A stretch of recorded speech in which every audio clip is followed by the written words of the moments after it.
Bang Maman ini maksiatnya luar biasa, ibadah kocar kacir, tapi cinta banget sama Habib Salim Jindan. Sampai-sampai beliau itu kalau dia jualan ubi rebus, kacang rebus tengah malam tuh pakai gerobak jualan, dia mangkal jualan makanan-makanan. Tuh kadang-kadang Habib Salim Jindan hampir setiap malam ngegodain dia, datang, "Man, lo dagang?" "Iya beb." "Bungkus semuanya man, bawa ke rumah." "Iya beb." Dibungkus semuanya, nggak komplit, hampir setiap malam. Jadi baru buka, nggak jadi buka, tutup lagi. Orang habis diborong sama Habib Salim, diminta. Itu hampir setiap malam. Hingga akhirnya apa yang terjadi? Gak lama Maman meninggal. Habib Salim Jindan dikabarin sama muridnya, "Beb, Maman meninggal." "Innalillahi." "Sian tuh orang baik," kata Habib Salim. "Sekarang lagi diapain jenazahnya?" "Lagi pengen dibungkus beb." "Ya udah, nanti kalau pengen dibungkus mukanya jangan ditutup dulu, tungguin gue datang." Kenapa? Ini bahasa Betawi nih. Datang Habib Salim Jindan, ngelihat tuh jenazah tuh, pengen dibungkus, pengen ditutup kain kafannya.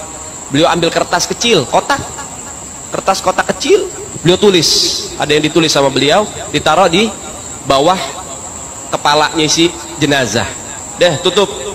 Sebelum ditutup, habis beliau tulis, ditaruh tuh kertas, beliau bilang, "Man, gue tahu lo ibadahnya berantakan, tapi lo cinta sama dzurriyyat Nabi Muhammad, ikhlas dari dalam hati.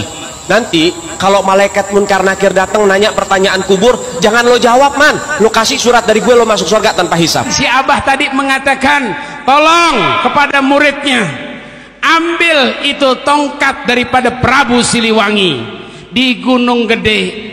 Kemudian itu tongkat diambil, serahkan kepada Syekh ini sebagai cucu daripada Sayyidina Ali, dan kita semua harus ngaji kepada keluarga Sayyidina Ali kalau kita mau mendapatkan ilmu yang benar-benar daripada Kanjeng Rasul sallallahu alaihi wasallam. Beliau mengatakan, "Ya Habib, saya izinkan Habib masuk ke semua penjuru Jawa Barat, masuk ke Banten, masuk ke Kidul, masuk ke Pamengpeuk Garut, masuk ke Tasik, masuk ke Cirebon, seluruh daripada tanah Pasundan ini, karena Habib keluarga Nabi, karena Habib yang miliki ini tanah." Itu bajunya Habib Rahman Segaf kalau dibuka, ditaruh centelan, bajunya itu, dari bajunya itu keluar suara dzikir Allah, Allah, Allah, Allah dari bajunya. Tasbih, beliau punya tasbih. Tasbihnya kalau ditaruh, tasbihnya jalan tak tak tak tak, dikira sama di si tasbih masih dipakai. Syekh Sultana itu adalah istrinya Al Habib Abdurrahman As-Segaf. Sebagian riwayat dikatakan cuman dinikahi tapi nggak dikumpuli. Cuman dinikahi tapi nggak dikumpuli. Kata Habib Abdurrahman As-Segaf, kalau nggak salah beliau mengatakan, "Anti zaujati fil jannah." Kau akan jadi istriku nanti di surga. Habib Abu Bakar bin Muhammad As-Segaf diperintahkan oleh Rasulullah untuk datang kepada Habib Saleh bin Muhsin Al-Hamid. Diperintahkan untuk datang ke Gresik. Habib Saleh bin Muhsin Al-Hamid ini diperintahkan oleh Habib Abu Bakar bin Muhammad As-Segaf untuk mandi di kamar mandi yang khusus. Kemudian setelah Habib Saleh ini mandi, beliau ini dipakai jubah, imamah dan sorban, di mana sorban itu Habib Abu Bakar mendapatkan dari Rasulullah SAW dalam keadaan yaqdatan, dalam keadaan terjaga, bukan dalam keadaan mimpi. Tahun 70 tahun digali sudah. Saya ini ketika digali kuburannya, beliau Al Habib Musayyab duduk di kuburannya, duduk baca Quran, digali. Apa kata Habib yang ada di kuburannya? Tutup, cak mau ngomong. Kamu kalau ngomong cerita sama orang, Allah akan takdirkan kamu nggak panjang umur. Akhirnya didesak sama istrinya, cerita. Kan gali kuburan. Ketika digali, nggak taunya Habib sedang duduk di kursi emas dengan membaca Al-Quran. Cerita, nggak sampai seminggu mati. Perjalanan itu hafal Abu ya, nggak ada nafas sama sekali, sampai 10 menit atau 15 menit pada saat itu. Abu ya siuman. Ketika siuman itu kembali lagi tanya kepada Habib Ali sama Mukarramah, dengar sesuatu tadi ya? Nah, katanya Mukarramah, iya. Apa yang didengarnya? Zikir yang biasa kalian baca itu. Anda dengar gitu? Iya, tadi Rasulullah hadir katanya. Sama Habibullah Haddad, sama Aulia banyak. Kemudian dia mau membawa aku ikut serta bersama mereka. Maka aku katakan, Waladi Zain belum datang sebagai penggantinya. Kasih waktu aku dulu. Akhirnya apa? Diiyakan oleh Nabi SAW. Sehingga beliau katakan kepada kami, itu 97 ya, 99 beliau meninggal. Abi ini hidup dengan umurnya orang. Selalu beliau katakan begitu. Ya mungkin ada yang menghibahkan dan sebagainya. Pada saat Habib Saleh ini haji, istri Habib Saleh menerima tawaran untuk rumah Habib Saleh supaya dibangun. Habib Saleh begitu datang dari haji, dilihat rumah ini sudah berubah. Persis ini tempat tidak berubah.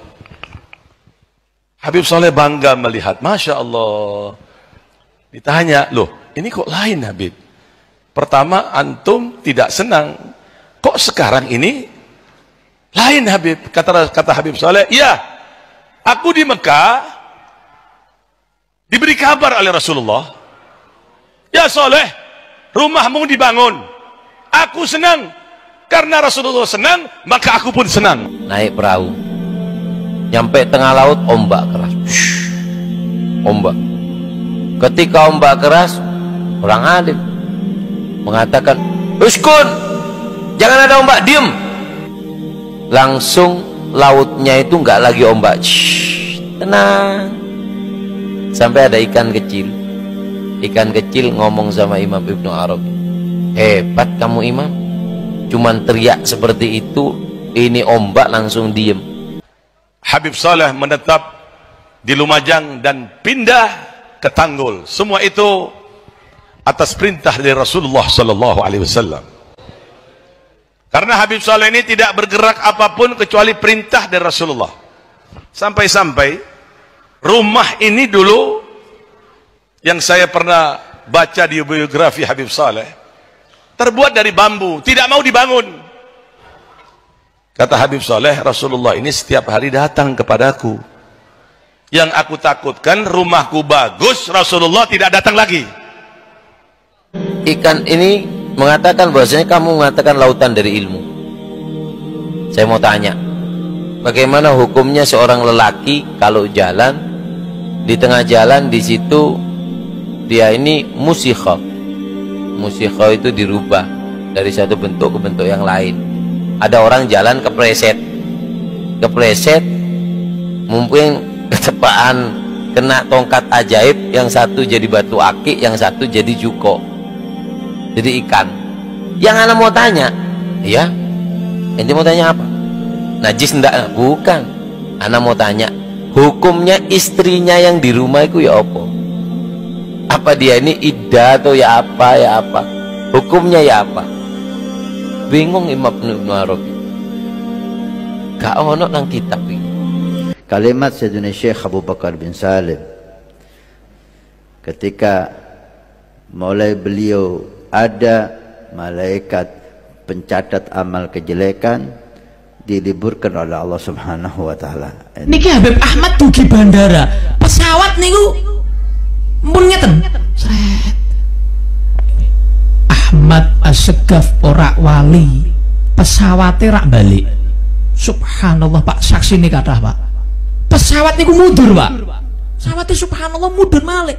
Pilotnya niku bingung. Sedaya niku sing bagian radar, bagian teng pundi niku lah ora mboten paham. Niku do bingung Pak. Abu Bakar itu waktu masuk Aden ditantang. Kalau engkau benar orang soleh wali mau masuk sini, turunin hujan susu dulu. Abu Bakar itu terkenal di kota Aden. Dia waktu mau masuk Aden doa, ya sama subbil laban walad Abdullah dakhal Aden. Langit turunin hujan susu, anak Abdullah mau masuk Aden.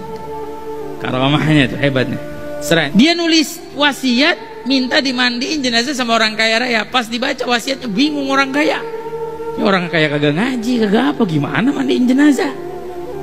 Oh tanya-tanya, teliti-teliti. Abu Bakar punya urusan apa waktu dipersiapkan jenazahnya? Abu Bakar punya utang sama satu orang. Berapa? 50.000. Oh saya baru tahu, kata dia. Jadi makna dari wasiatnya Abu Bakar mandiin jenazah bukan mandiin jenazah secara nampak, tapi mandiin jenazah, mandiin utangnya, bayarin. Muhammad Mauladawi mengatakan, wahai anak-anakku, aku kepingin tahu sudah nyampe mana kamu itu. Coba ayo, coba terbang satu-satu. Disuruh terbang satu-satu. Terbang satu-satu. Bagus. Tinggal yang paling kecil kalau nggak salah lah Habib Abdurrahman Segaf. Tiri Abdurrahman, terbang. Gal marhaba.